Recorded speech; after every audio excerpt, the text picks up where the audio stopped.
So then we'll bring in the protocol of microdosing, and how do you envision, because this is all new, we're working through this merge Mhm. of using plant medicine as a tool, and how is it you and where is it in the tool chest, and how is it being used. So let's imagine that we're still in iPhone, Apple iPhone 1. This is a very nascent, this is very emerging. I really want everyone to realize that what we're conversing about is something, it has its ancient ancestral roots in terms of mind, body, and spirit, but we're in a contemporary world with a lot of conflict and a lot of triggers.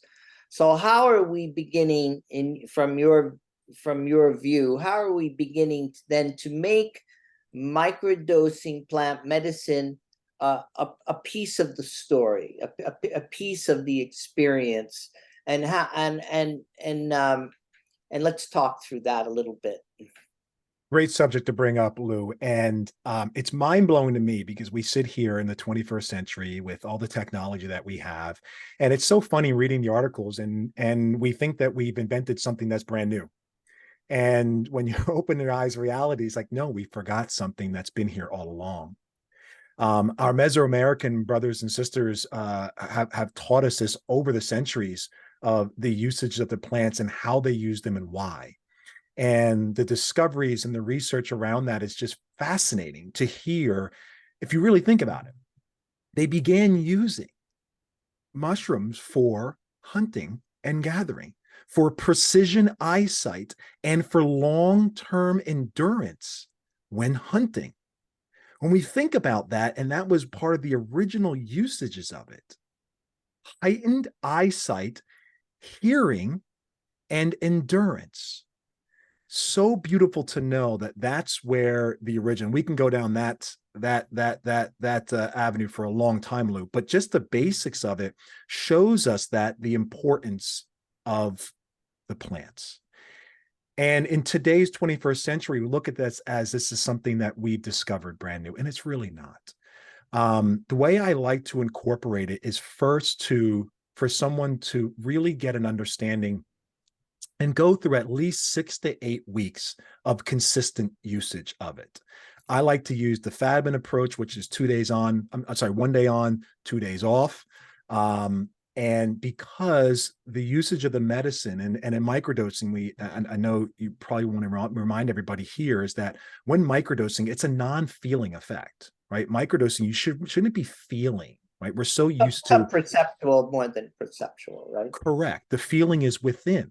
It's that internal feeling and internal understanding, which is something that we're not very used to. Everything is external. We're so used to, I have to feel it externally for me to rationalize this or to feel like it's working. And the microdosing is an internal work. And what's even harder to understand is that even after the first day, your second and third day, the microdosing is the medicine is still inside of you and it's still working its course through. And as you learn, you begin learning the strengths that it brings you that second and third day as well. And for everybody, it's very different.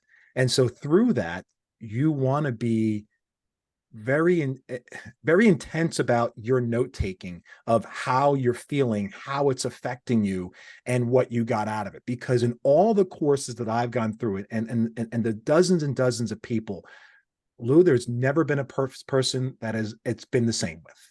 Everybody is so different. We all are so different. And there's not one set method of how this works. And you really have to go through that level of experimentation of how it's affecting you, just like you would with a diet. I would never recommend someone going through a diet and say, hey, do the exact diet that person told you to do. No, it should be based upon your personal needs Absolutely. of It's so that. true, and that's so true. And when we do our microdosing consultation, like I had a woman, today actually, she really struggling with anxiety.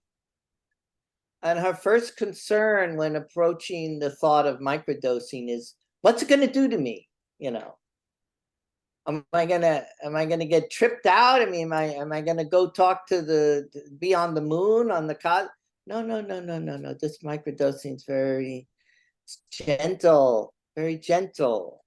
You're gonna find your dose very gentle. Then they take the microdosing, the smallest amount, and then the next day they say, "How come I didn't feel anything?" Right? They got the anxiety moved to the back of the house. The Mhm. mushroom is coming to the house. We have the story mushroom coming to visit.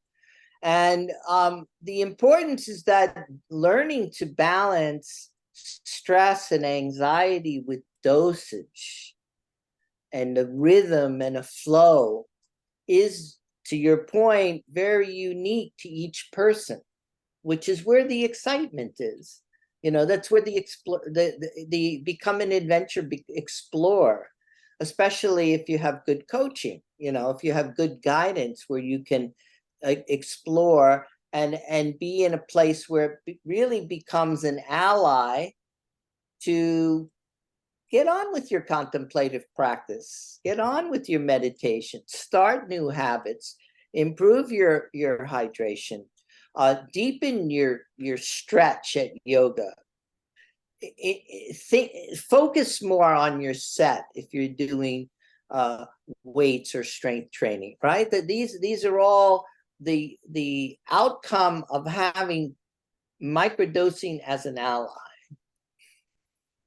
Lou, I'm glad you mentioned flow, and you also mentioned the testing, and I'm so happy you mentioned yoga and different poses. As a coach, I find that in any coaching, you never tell somebody to do something that you haven't done yourself, right? You haven't tried, or you haven't figured out how does this actually feel. I think that's the worst thing to do in any type of coaching.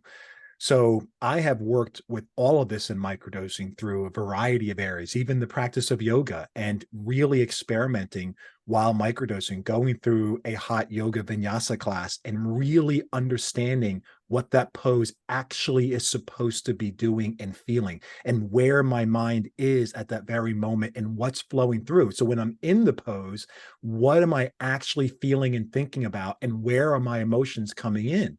Where before it's very hard to touch. And it's a beautiful way to practice.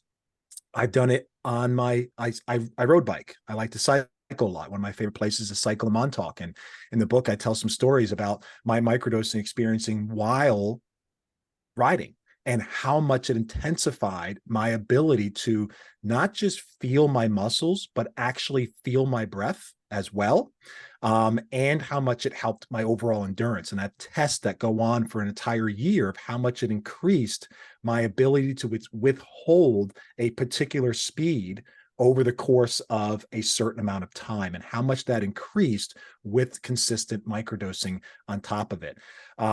So the variations of where it comes into play is so important, and being able to recognize how and when to use it in your life, and when it's important and when it's needed for you to assist.